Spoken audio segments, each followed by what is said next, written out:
हर हर महादेव। आप सुन रहे हैं श्री सोमनाथ ज्योतिर्लिंग की कथा।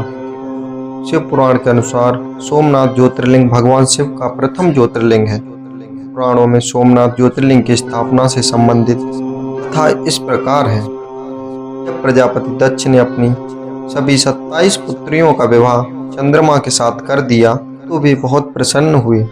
पत्नी के रूप में दक्ष कन्याओं को प्राप्त कर चंद्रमा बहुत शोभित हुए और दक्ष कन्याएं भी अपने स्वामी के रूप में चंद्रमा को प्राप्त कर सभी कन्याएं भी इस विवाह से प्रसन्न थीं। चंद्रमा की उन 27 पत्नियों में रोहिणी उन्हें सबसे ज्यादा प्रिय थी, जिसको वे विशेष आदर तथा प्रेम करते थे।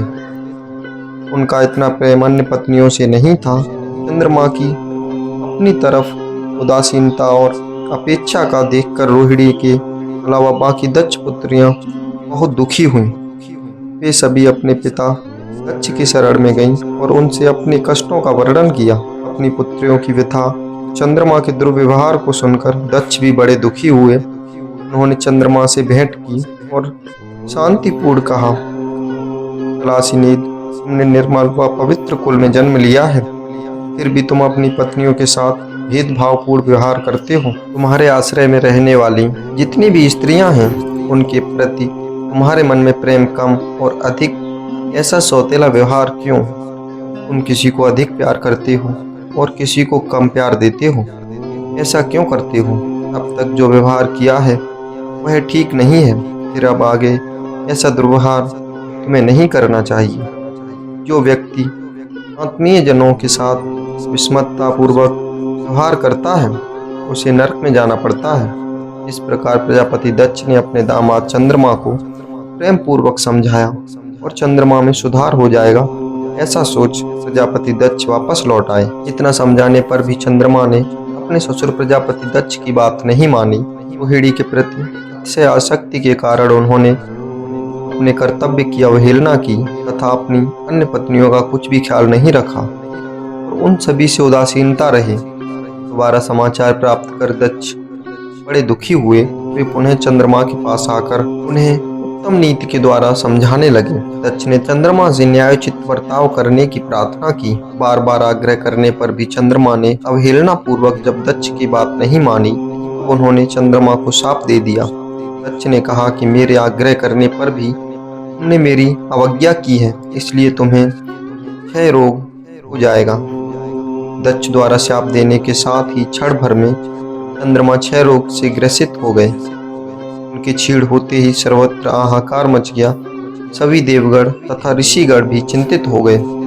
परेशान चंद्रमा ने अपनी अस्वस्थता तथा उसके कारणों की सूचना इंद्र आदि देवताओं को तथा ऋषियों को दी। उसके बाद उनकी सहायता के लिए इंद्र आदि देवता तथा वशिष्ठ आदि ऋषिगण ब्रह्मा जी की शरण में गए। ब्रह्मा जी ने उनको कहा कि जो घटना हो गई है उसे तो भुगतना ही है, क्योंकि दक्ष के निश्चय को पलटा नहीं जा सकता।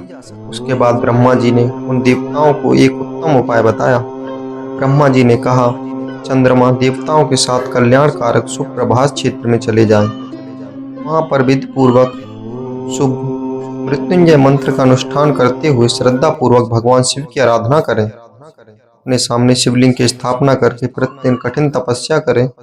इनकी आराधना और तपस्या से जब भगवान भोलेनाथ प्रसन्न हो जाएंगे तो वे इन्हें क्षय रोग से मुक्त कर देंगे। तामा ब्रह्मा जी की आज्ञा को स्वीकार कर देवताओं और ऋषियों के संरक्षण में चंद्रमा देवमंडल सहित प्रभास क्षेत्र में पहुंच गए।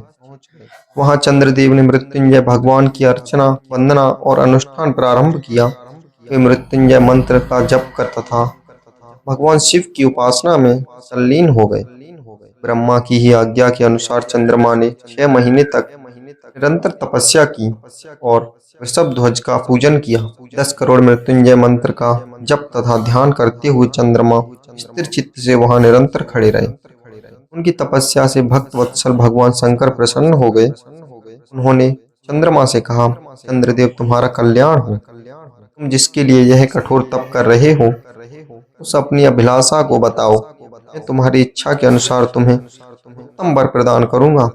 चंद्रमा ने प्रार्थना करते हुए विनय पूर्वक कहा, देवेश्वर, आप मेरे सब अपराधों को क्षमा करें और मेरे शरीर के इस क्षय रोग को दूर कर दें। भगवान शिव ने तपस्या से प्रसन्न होकर चंद्रदेव से वर मांगने के लिए कहा। इस प्रकार चंद्रदेव ने वर मांगा कि हे भगवान, आप मुझे इस श्राप से मुक्त कर दीजिए और मेरे सारे अपराध क्षमा कर दीजिए। इस श्राप को पूरी तरह से समाप्त करना भगवान शिव के लिए भी संभव नहीं था, अतः मध्य का मार्ग निकाला गया। चंद्रदेव, तुम्हारी कला प्रतिदिन एक पक्ष में क्षीण हुआ करेगी, जबकि दूसरे पक्ष में प्रतिदिन वह निरंतर बढ़ती रहेगी। इस प्रकार तुम स्वस्थ और लोक सम्मान के योग्य हो जाओगे। भगवान शिव की कृपा रूपी प्रसाद प्राप्त कर चंद्रदेव बहुत प्रसन्न हुए। उन्होंने भक्ति पूर्वक शंकर की स्तुति की। ऐसी स्थिति निराकार शिव उनकी दृढ़ भक्ति को देखकर साकार लिंग रूप में प्रकट हुए और संसार में सोमनाथ ज्योतिर्लिंग के नाम से प्रसिद्ध हुए। इसी के साथ यह कथा समाप्त होती है। यदि आप हमारे पेज भारतीय संस्कृति पर नए आ रहे हो तो हमारे पेज भारतीय संस्कृति को सब्सक्राइब कीजिए और बढ़ावा दीजिए। मिलते हैं एक और नई कथा के साथ।